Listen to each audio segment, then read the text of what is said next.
C'est avancé comme ça. Bon. Bonsoir les amis.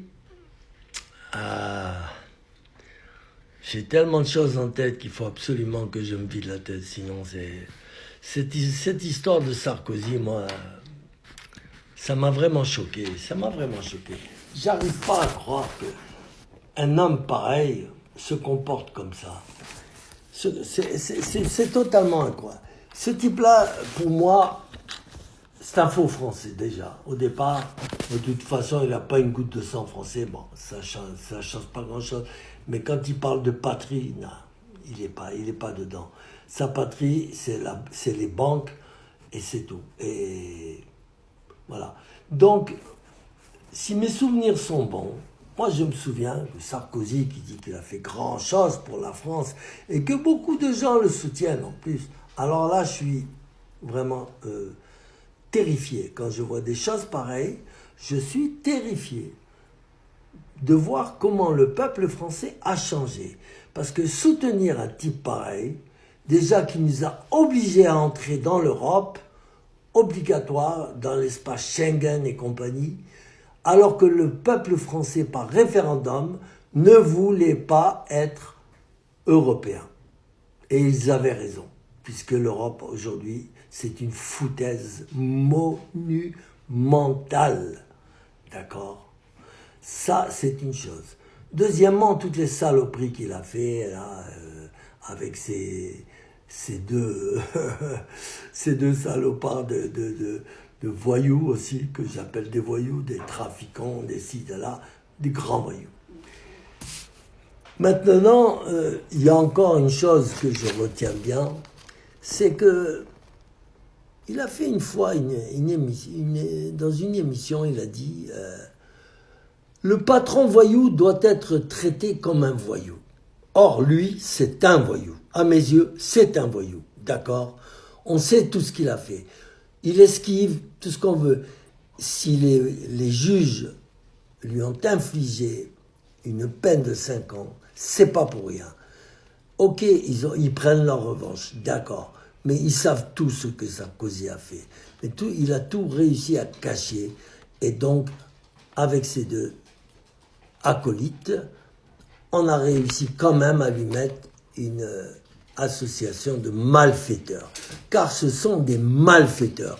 Ce sont des gens qui ont massacré la France, qui ont commencé. Il ne faut pas oublier que Sarkozy, il a fait 700 milliards d'euros de dettes. C'est lui qui a commencé. D'accord ?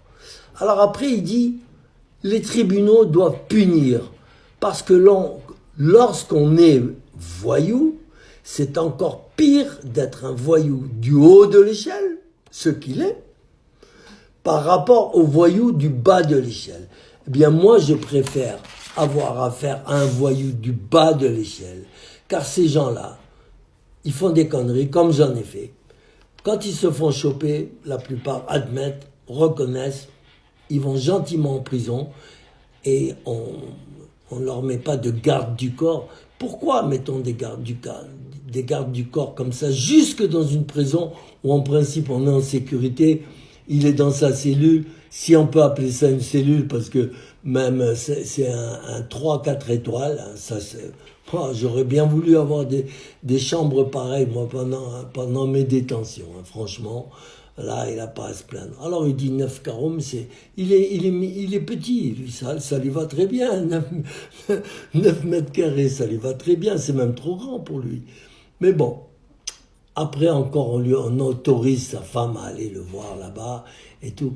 Sa femme, je pense qu'elle a divorcé avec lui, mais bon, on ne sait plus avec elle, c'est une faux folle, comme on n'en fait plus. Elle aussi, elle n'a pas une goutte de sang français. À eux deux, ils ont vraiment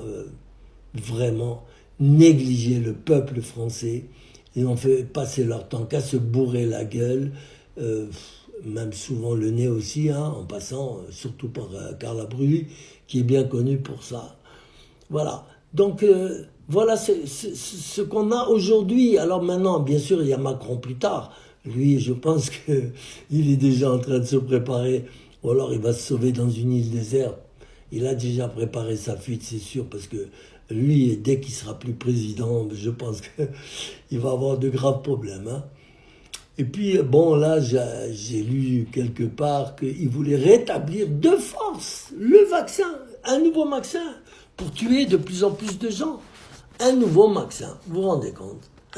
Il va nous imposer. Bien, moi, je m'en fous. Moi, je quitte la France, c'est pas grave. J'ai un pied-à-terre en Espagne, grâce à mes parents qui m'ont laissé 3 appartements là-bas. Et voilà, donc, je vais foutre le camp en Espagne bientôt. Dès qu'il y aura, comment dirais-je, on parlera de cette fameuse obligation de vaccin, moi je partirai. Je reste plus dans ce pays. De toute façon, plus personne, très peu de gens ont envie de rester en France. Ceux qui peuvent se sauver, c'est le sauve qui peut en ce moment. C'est le sauve qui peut. Ceux qui peuvent se sauver se sauvent. Beaucoup vont au Canada, beaucoup vont en Espagne, beaucoup vont au Portugal et ailleurs. Au Maroc aussi, beaucoup. Voilà, ce sont des pays beaucoup plus sûrs que la France. Parce qu'en France, ils attendent que de vous raser vos comptes en banque, de vous prendre votre petit argent que vous avez gagné difficilement, voilà, et qu'eux ont dépensé facilement, à grands coups de fêtes à l'Élysée, un peu partout. Les sénateurs se sont bourrés d'argent, ils sont bourrés de coques. L'Assemblée nationale, je ne vous raconte même pas, il y a au moins 70% de drogués là-bas. Moi, je les observe, je regarde leurs gestes, leurs gestures même, on va dire, leurs yeux, tout ça. Je vois très bien que ces gens-là sont bourrés de cocaïne. C'est ce qui fait notre perte. Et là, il n'y a pas de remède. Il n'y a pas de remède. Pour l'instant, il n'y a pas de remède. Ou alors, il faudrait tous les passer dans des portiques, tous les contrôler, leur faire des prises de sang et contrôler. Le premier sénateur ou député qu'on attrape avec de la cocaïne dans le sang, dehors. C'est comme ça.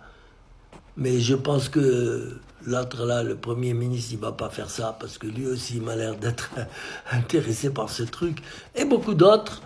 Et Macron, sûrement pas, lui. Monsieur Dyson, le plus grand aspirateur d'Europe. Non. Ils feront rien contre la cocaïne. Et c'est ça, c'est là. C'est ce qui crée notre perte. Les gens deviennent fous avec la cocaïne. Moi, je sais de quoi je parle. J'ai été plus de 30 et quelques années dans la cocaïne. Et je me suis arrêté à temps. Parce que vraiment, en Hollande, je faisais que des conneries monumentales.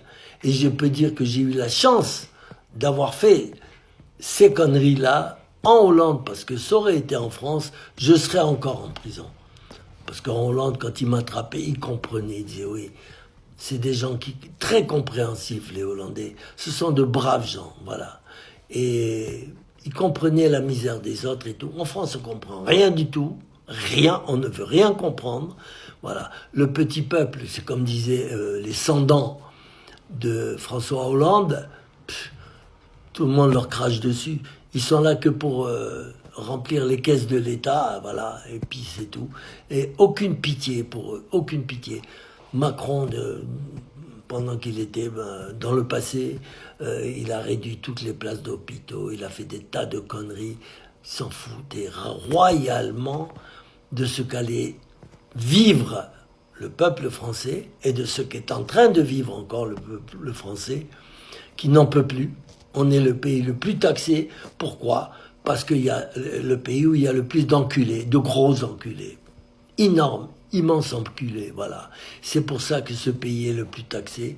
Et c'est pour ça que c'est devenu le pays, c'est plus la douce France, c'est, je dirais, amer. La France amère, la France aigre, aigre-doux. Voilà, la France, c'est plus ça, c'est plus ça, c'est plus ça. Eh ben, je peux vous dire que vous avez du souci à vous faire, là, les Français. Moi, j'ai demandé la résidence en Espagne, j'espère l'obtenir bientôt, et voilà. Allez, bonne soirée à tout le monde, et bonne chance, et surtout faites de beaux rêves, ou de beaux cauchemars.